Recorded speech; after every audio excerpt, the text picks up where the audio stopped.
Ustaz, orang yang dapat melihat setan dari lahir, apakah itu kekurangan atau kelebihan? Bagaimana dengan orang yang dibuka mata batinnya untuk indera keenam? Sixth sense, indera keenam. Ketika saya sedang ceramah, datang bapak-bapak, saya Ustaz bisa melihat genderuwo sama mak lampir. Gimana tuh Pak Ustaz? Saya bilang, Bapak ruqyah. Kenapa ruqyah? Karena setan masuk ke mata Bapak, sehingga dengan itu Bapak bisa melihat setan. Sesama setan bisa melihat.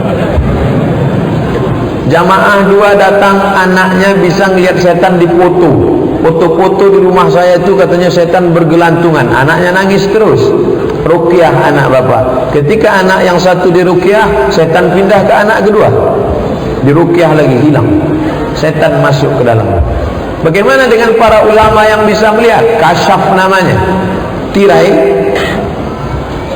Bapak ibu tidak bisa melihat ke belakang karena ada tirai. Ketika tirai ini disingkapkan namanya kasyaf. Kasyaf artinya tirai yang tersingkap. Allah menyingkapkannya karena keutamaan zikir, karena keutamaan salat sunat, karena keutamaan taqarrubnya kepada Allah, maka disingkapkan Allah tirai. Kasyaf terbagi 2. Kasyaf dari syaitan namanya kasyaf syaitani, kasyaf dari Allah namanya kasyaf ilahi. Bagaimana cara membedakannya? Setelah selesai pengajian, datang ibu-ibu bawa tasbih kayu. Ustaz, saya ikut kelompok zikir. Terus setelah ikut ini saya bisa melihat segala yang tersembunyi. Bahaya nih. Jadi tamu yang mau datang bisa saya lihat. Apa yang ada di balik sana bisa saya lihat. Gimana nih Pak Ustaz? Ibu jujur ya, ya. Setelah bisa ngelihat ini, lebih ingat Allah atau lupa pada Allah? Jujur, saya lupa pada Allah. Setan punya kerja ruqyah. Kalau makin ingat pada Allah, makin takut pada Allah, datang dari Allah. Begitu kata Imam Saraj At-Tusi dalam kitab Al-Lumah yang ditakhtik oleh Syekh Dr. Abdul Alim Mahmud, Syekhul Azhar.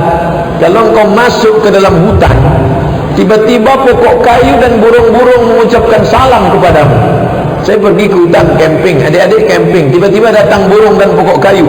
Assalamualaikum ya Abdul Somad. Tanya hatimu. Kalau kau merasa aku hebat, aku wali, maka setan sedang bermain. Tapi kalau dengan itu kau meneteskan air mata, kau semakin takut kepada Allah, maka itu kasyaf dibukakan Allah Subhanahu wa ta'ala.